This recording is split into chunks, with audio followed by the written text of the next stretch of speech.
안녕하십니까. 저는 루터대학교 디아코니아 교양대학 소속 오세조 교수입니다. 2020년도는 코로나19라는 대재앙 앞에 우리 전 인류가 고통을 받는 한 해였습니다. 많은 환경학자들과 생태학자들은 이런 코로나 사태가 누구의 잘못이 아닌 바로 우리 인간의 잘못이다 라고 평가하고 있습니다. 즉, 우리 인간이 발달시킨 엄청난 과학과 기술의 발달로 말미암아 무분별한 경제개발과 여러 가지 환경 파괴로 말미암아 결국 그것이 우리에게 코로나19라는 엄청난 대재앙을 가지고 왔다라고 전문가들은 분석하고 있습니다. 그래서 저는 오늘 이 환경 문제 중에서 생물 다양성과 그리고 많은 학자들에 대해서 예견되고 있는 6번째 대멸종, 그리고 마지막으로는 이것을 어떻게 대처해야 되는지 그 윤리적인 측면에 대해서 여러분들과 함께 생각해보는 그런 시간을 갖고자 합니다. 시청자 여러분, 휴대전화는 이제 우리 전 인류에서 생활 필수품이 되었습니다. 그런데 동물 중에서 이 휴대전화를 무서워하는 동물이 있다고 합니다. 아니, 왜 동물이 휴대전화를 무서워하는 걸까? 무슨 사연이 있길래 동물이 휴대전화를 무서워하는 걸까? 그리고 그 동물은 과연 어떤 동물일까? 여러분들 한번 잠깐 생각해 보시기 바랍니다. 도대체 어떤 동물이 인간이 사용하고 있는 휴대전화를 무서워할까? 정답은 바로 고릴라입니다. 아니, 고릴라가 한 번도 자기가 보지도 못한 휴대전화를 왜 무서워하는 걸까? 그 사연은 다음과 같습니다. 휴대전화를 만드는 데 있어서 콜탄이라는 광물이 필요하다고 합니다. 왜냐하면 이 콜탄에서 추출되는 탄탈륨이라는 물질이 있는데요. 이 탄탈륨은 전기 에너지를 저장하는 데 있어서 매우 뛰어나며 또한 높은 온도에도 견딜 수 있는 그런 많은 특징이 있는 물질이라고 합니다. 당연히 사람들은 이 탄탈륨을 추출할 수 있는 콜탄이라는 광물을 많이 얻고자 하겠죠. 그러면 전 세계에서 이 탄탈륨을 추출할 수 있는 콜탄이 가장 많이 매장되어 있는 지역은 어떤 지역일까? 바로 아프리카입니다. 아프리카 중에서도 콩고 민주공화국에 이 탄탈륨을 포함하고 있는 콜탄이 많이 매장되어 있다고 합니다. 당연히 이 콩고 민주공화국 사람들은 이 콜탄을 많이 채취해서 선진국에 수출함으로써 자신들의 부를 누리고자 하겠죠. 그래서 이 콩고 민주공화국 내에서는 이 콜탄이 매장되어 있는 이 광산의 주도권을 차지하기 위해서 내전이 많이 벌어진다고 합니다. 누구보다도 먼저 이 주도권을 더 많이 확보함으로써 부를 더 축적하고자 하는 인간의 욕망이 깔려 있는 거죠. 심지어는 이 콜탄 매장지에서 콜탄을 많이 채취하기 위해서 어린아이들까지 그 채취를 위한 노동력으로 사용하고 있다고 합니다. 참으로 안타까운 현실일 수 있죠. 그런데 이 콜탄을 채취하기 위해서 사람들은 숲을 많이 해친다고 합니다. 그러면 이 숲에는 어떤 동물이 살고 있을까요? 바로 고릴라가 살고 있는 겁니다. 그래서 고릴라는 자신이 한 번도 보지 못한 이 휴대전화를 무서워하는 겁니다. 즉, 사람들은 보다 더 많은 콜탄을 채취하기 위해서 숲을 없애고 그 숲에 살고 있는 고릴라를 포획하고 고릴라를 죽임으로써 결국에는 고릴라가 휴대전화를 무서워한다라는 그런 이야기까지 나오는 겁니다. 여기서 어떤 분들은 이런 반문을 하실 수도 있죠.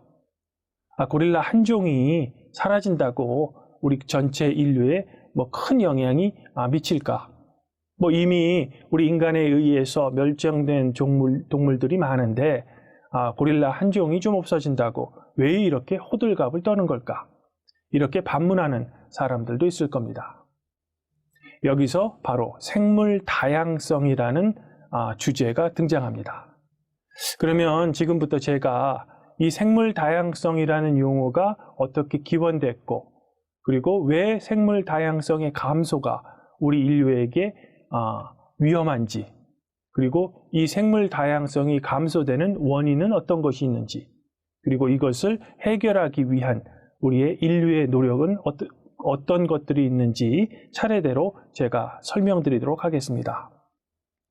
첫 번째는 이제 생물 다양성이라는 영어로 이제 바이오다이버시티라는 용어가 어디서 기원됐을까에 대해서 먼저 말씀드리도록 하겠습니다.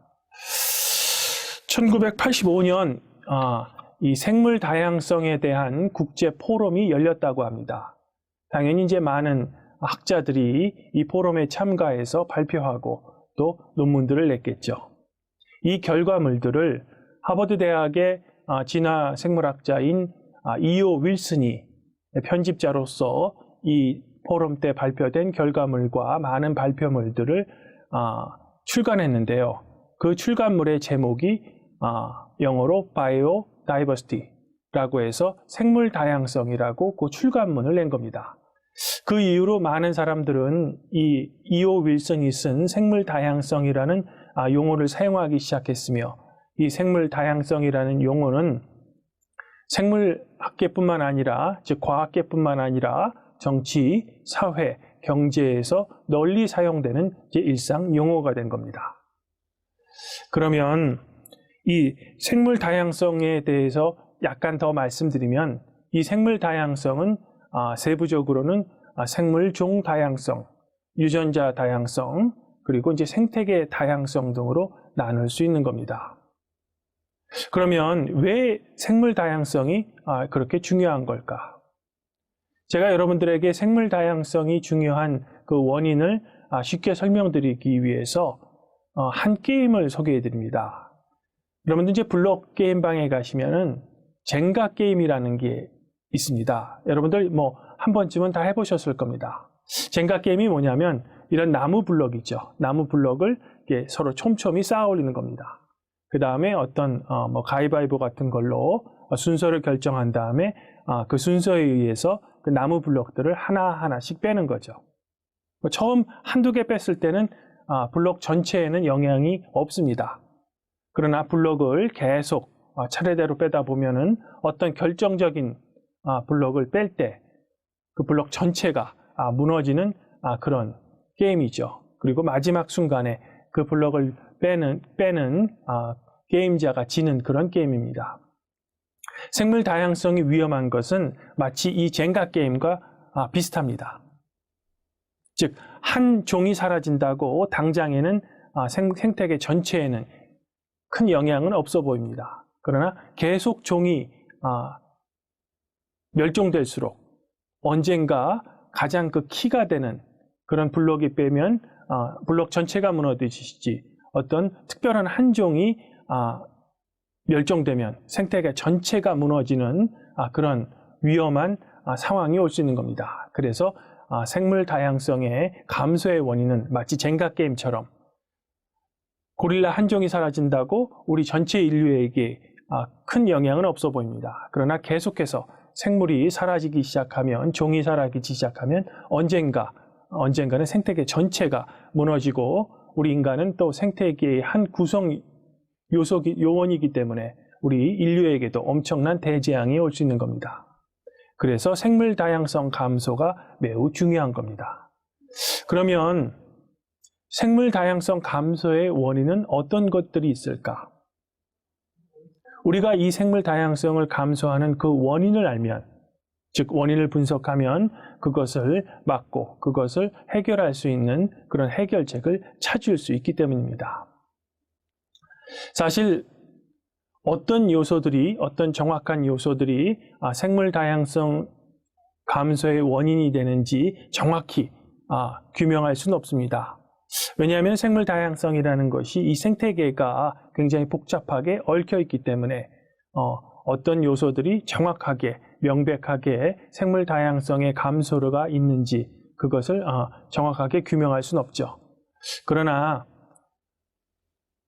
현 시대에 많이 논의되고 있는 것은 앞서 제가 생물 다양성이라는 용어의 기원에 기여한 이오 윌슨이 2007년도 테드 강연에서 생물 다양성 감소의 원인을 사람들에게 알기 쉽게 설명하기 위해서 제안한 그 용어가 있습니다.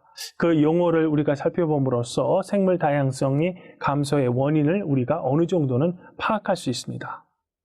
이오 윌슨은 테드 강연에서 하마를 뜻하는 히포, 영어 히포, HIPPO라는 단어, 5가지 단어를 생물 다양성 감소의 원인으로 제안합니다. 여러분들은 하마가 어떤 동물인지 잘 모르시는 분들도 계실 텐데요. 하마도 굉장히 포악한 동물에 속합니다. 물론 온순하지만 어떤 자신의 영역에 들어왔을 때는 그 적을 해치기 위해서 굉장히 포악하게 변하는데 이 하마를 뜻하는 영어 단어인 히포, HIPPO라는 5가지 키워드를 우리에게 제시하면서 생물 다양성의 그 원인을 우리에게 제시하고 있습니다. 그러면 제가 이 5 단어가 어떤 것을 뜻하는지 하나하나 여러분들에게 설명드리도록 하겠습니다. 첫 번째는 이제 히포의 첫 단어인 H입니다. H는 이제 영어로 Habitat Destruction, 우리말로 번역하면 서식지 파괴입니다. 앞서 제가 고릴라의 서식지인 숲이 파괴된다고 말씀드린 것 같이 이렇게 계속 서식지가 한 종이 살고 있는 서식지가 파괴됨으로써 생물 다양성이 이제 감소되는 첫 번째 원인이 되는 거죠. 그러면 이제 두 번째 원인은 어떤 것이 있을까? 히포 중에 I가 되겠죠. 이 I는 이제 invasive species, 우리말로 번역하면 침입종, 외래종 정도 됩니다. 즉 어떤 생태계를 구성하고 있는데 이 생태계를 구성하고 있지 않은 어떤 외래종이 이 생태계 안에 들어옴으로써 생태계 전체가 파괴되고 생물 다양성 감소가 오는 그런 원인이 되는 거죠. 이해하기 쉽게 제가 죄송합니다. 말씀드리면은 우리나라의 경우에는 황소개구리를 예를 들면 됩니다. 제가 예전에 환경청의 그 환경 영향 평가를 위해서 필드에 나갔을 때 이 황소개구리가 생태계를 얼마나 파괴하는지 그것을 제 눈으로 목격한 적이 있습니다. 즉 외래종이 들어오면서 이 생물 다양성이 굉장히 감소되는 그런 원인 중에 하나가 이 외래종 또는 침입종이 되는 겁니다. 자, 그러면 세 번째는 이제 히포 중에서 P가 되겠죠. P는 바로 pollution, 공해가 되는 겁니다. 사실 이런 환경 문제에 있어서 처음 대두됐던 거는 이 공해 문제입니다. 그래서 우리가 70년대에 보면은 이 공해 문제가 사회적인 문제로 많이 들어섰죠. 그러나 이제는 공해 문제를 건너서서 좀 더 확대되기 때문에 사람들은 환경이라는 용어를 더 많이 썼습니다. 그러나 요즘은 이 환경뿐만 아니라 더 확장해서 생태라는 그런 용어를 더 활용하고 있습니다. 여하튼 이 생물 다양성을 감소하는 원인 중에 이제 세 번째 원인은 이제 pollution, 오염이 되겠죠. 그러면 이제 네 번째 이오 윌슨이 제시한 그 원인은 어떤 것일까? 영어로는 이제 human overpopulation, 즉 인구 증가입니다. 여기서 이제 첫 단어는 H죠. 그러나 이제 human overpopulation에서 이 P를 따가지고 그 히포 중에서 이제 P 네 번째 요소로 이오 윌슨은 제시한 겁니다. 사실 이 인구 증가야말로 가장 생물 다양성 감소뿐만 아니라 환경 파괴와 생태계 파괴의 가장 큰 요소로 대두되고 있는 겁니다. 자, 그러면 마지막으로 O는 어떤 것일까? O는 over harvesting, 즉 너무 많은 포획, 즉 인간들이 어떤 종을 남획하고 너무 많이 포획함으로써 종이 이제 줄어드는 거죠. 그래서 이오 윌슨은 이렇게 하마를 뜻하는 영어 단어인 히포, H, 서식지 파괴, 그 다음에 I, invasive species, 침입종, 그 다음에 오염, 그리고 인구 증가, 그리고 마지막 남획, 이렇게 5가지를 생물 다양성 감소의 원인으로 우리에게 제시하고 있는 겁니다. 이 5가지 요인을 우리가 지금 보면은 이 5가지 요인 중에서 많은 부분이 바로 우리 인간에 의해서 자행되고 있다는 것이 우리에게 많은 시사점을 던져주고 있는 겁니다. 자, 지금까지 저는 생물 다양성이라는 용어의 기원과 그리고 그것이 왜 위험한가, 그리고 그것의 원인에 대해서 말씀드렸습니다. 그러면 이것을 해결할 수 있는 우리 인간의 노력은 어떤 것이 있을까요? 사실 이 생물 다양성 감소뿐만 아니라 기후변화, 그리고 현재 많이 대두되고 있는 환경 파괴는 한 나라만이 잘한다고 해결될 수 있는 문제가 아닙니다. 그래서 사람들은 국가 간의 어떤 협약을 체결함으로써 이 전 지구적인 노력으로 이런 생물 다양성 감소와 함께 기후변화, 그리고 환경 파괴, 생태계 파괴를 막기 위한 노력들을 하고 있습니다. 그래서 우리 인류는 어떤 협약을 체결함으로써 이것을 해결하려고 노력하고 있는 거죠. 그래서 제가 몇 가지 생물 다양성 감소뿐만 아니라 환경에 대한 협약을 소개해 드리면은 대표적인 게 이제 생물 다양성 협약이라는 게 있고요. 그 다음에 물새 서식지로서 중요한 습지를 보호하는 그런 협약이 있고요. 그리고 이제 이동성 야생 동물에 대한 보호 차원에서 하는 협약이 있습니다.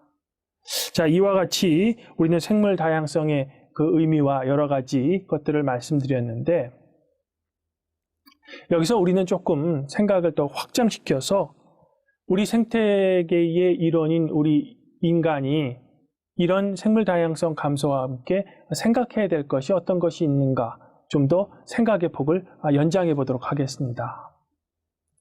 많은 과학자들은 지금 우리가 살고 있는 시대를 인류세라고 부를 것으로 제안하고 있습니다. 그러면 인류세는 무엇일까? 우리 지구의 역사를 볼 때 사람들이 이제 과학자들이 그것을 설명하기 위해서 지질시대라는 용어를 사용합니다.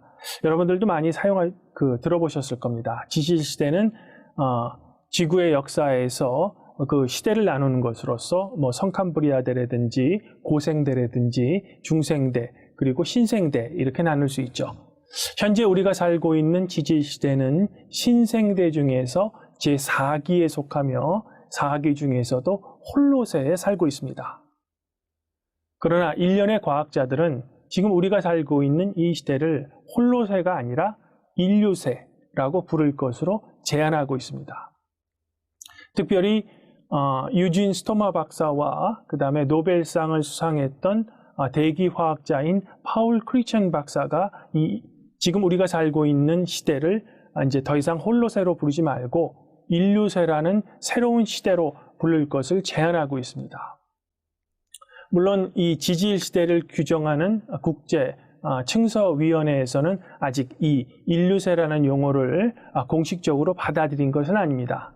그럼에도 불구하고 많은 과학자들이 예상하기에 이제는 그 인류세가 어느 시점에서는 이제 공식적인 지질 시대로 받아들여질 것으로 예상하고 있습니다.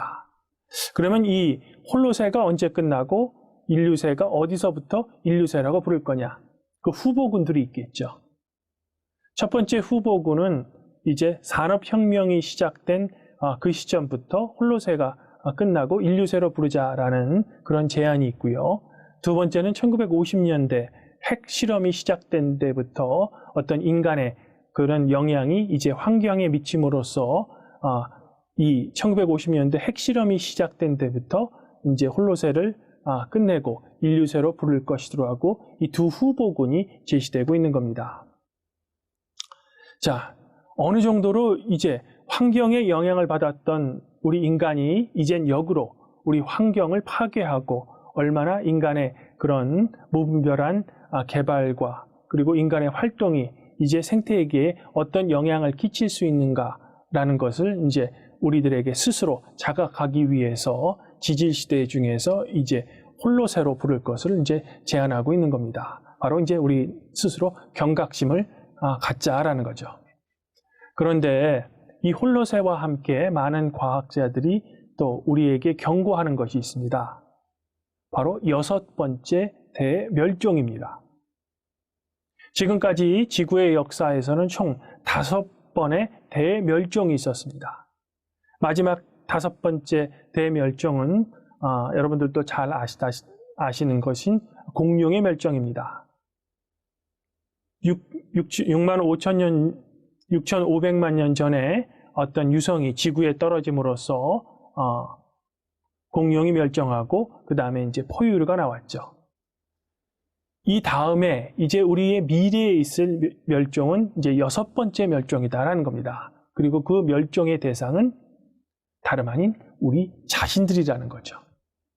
그리고 5번째 멸종까지의 그 원인을 보면 주로 외부적인 요인이었는데 6번째 대멸종의 원인은 바로 우리 인간 스스로가 한 행동에 대해서 우리 인간 스스로가 멸종한다는 그런 위험 경고를 많은 과학자들은 내고 있는 겁니다.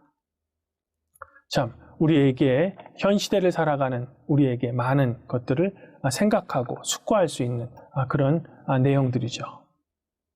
그럼 여기서 이런 가정을 한번 해봅시다. 정말로 6번째 대멸종이 일어났으면 이 지구상에는 어떤 것이 남을까? 여러분들은 정말로 가정했을 때 우리 인류가 6번째 대멸종으로 이 지구상에서 사라졌을 때 이 지구에 남아있는 것은 어떤 것일까? 한번 잠시 떠올리시기 바랍니다. 많은 과학자들은 그것을 쓰레기로 봅니다. 즉 우리 인간이 얼마나 많이 이 쓰레기를 버리는지 우리에게 제시하고 있는 거죠. 크리스 조던이라는 사진작가가 있습니다. 이 크리스 조던은 생태 사진을 찍기 위해 태평양의 미드웨이 섬으로 촬영을 갔다가 놀랍고 경악한 그런 광경을 봅니다. 이 미드웨이 섬에서 살고 있는 엘버스트로스라는 그 새가 있습니다. 하늘을 나는 새 중에서 이제 가장 큰 새라고 알려져 있는 이 엘버스트로스는 지극히 새끼를 보호하는 종으로도 알려져 있습니다. 그런데 이 엘버스트로스라는 새를 이 크리스 조던이 촬영하다가 경악스러운 그런 광경을 보게 됩니다. 바로 이 어미새가 새끼에게 해양 쓰레기를 먹이를 주는 겁니다. 지금 무슨 이야기냐면 이 해양에 떠다니는 우리가 버린 플라스틱 쓰레기를 어미새인 엘베스트로스가 먹이로 잘못 착각해서 이것을 새끼에게 먹이는 겁니다. 그 먹이는 모습이 이제 크리스 조던의 사진기에 잡힌 거죠. 결국 새끼새는 이제 나이가 됐음에도 불구하고 자신의 뱃속에 있는 플라스틱 때문에 날지도 못하고 결국 소화를 못 시키니까 그 플라스틱이 원인이 돼서 죽는 그런 광경을 이 사진작가는 목격한 겁니다. 그래서 그가 찍은 사진에 보면은 어미새이든 아기새이든 그 자신이 먹은 플라스틱 때문에 죽은 시체가 이 미드웨이 섬에 깔려 있는 겁니다. 사체는 썩지만 그 뱃속에 있는 플라스틱은 썩지 않아서 그대로 그 모습을 우리에게 보여주고 있는 거죠. 얼마만큼 우리에게 우리가 버리고 있는 쓰레기가 현 시대에 큰 문제가 되는지 우리에게 가르쳐주는 겁니다. 그러면 우리 개인들은, 특별히 그리스도인들은 이 현 환경 문제, 생태계의 문제를 해결할 수 있는데 어떤 윤리의식을 가져야 될까? 저는 마지막으로 한스 요나스라는 철학자가 제시한 책임 윤리를 여러분들에게 소개해 드립니다. 이 윤리의 영역을 인간 중심이 아닌 생태계까지 확장하고 그리고 우리가 지금 한 행동에 대해서 미래에 어떤 일이 벌어질 수 있는지 그것까지 생각하자는 거죠. 즉 우리의 다음 세대까지 미칠 영향을 생각하자라고 한스 요나스는 그것을 윤리적인 측면에서 우리에게 제시하면서 바로 책임윤리라는 것을 제시하는 겁니다. 윌리엄 슈바이커라는 신학자는 여기서 한 발 더 나갑니다. 그것만으로는 부족하다. 우리가 하나님 앞에서 선 단독자로서 어떤 윤리의식을 갖고 미래에 대한 어떤 책임의식을 가져야 되냐라는 것까지 윌리엄 슈바이커는 우리에게 이야기하면서 통전적인 윤리를 우리에게 제시합니다.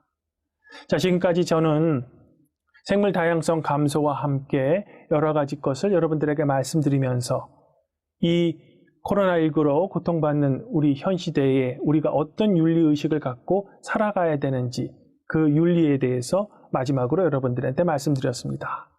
우리 그리스도인들은 하나님 앞에서 선 존재로서 나만이 아니고 그리고 지금 현재가 아닌 미래 세대까지 우리가 책임을 지며 하나님께서 우리에게 주신 이 청지기 사명을 다시 한번 생각하면서 할 것을 여러분들에게 제시해 드리면서 오늘 저의 강의를 마치도록 하겠습니다. 감사합니다.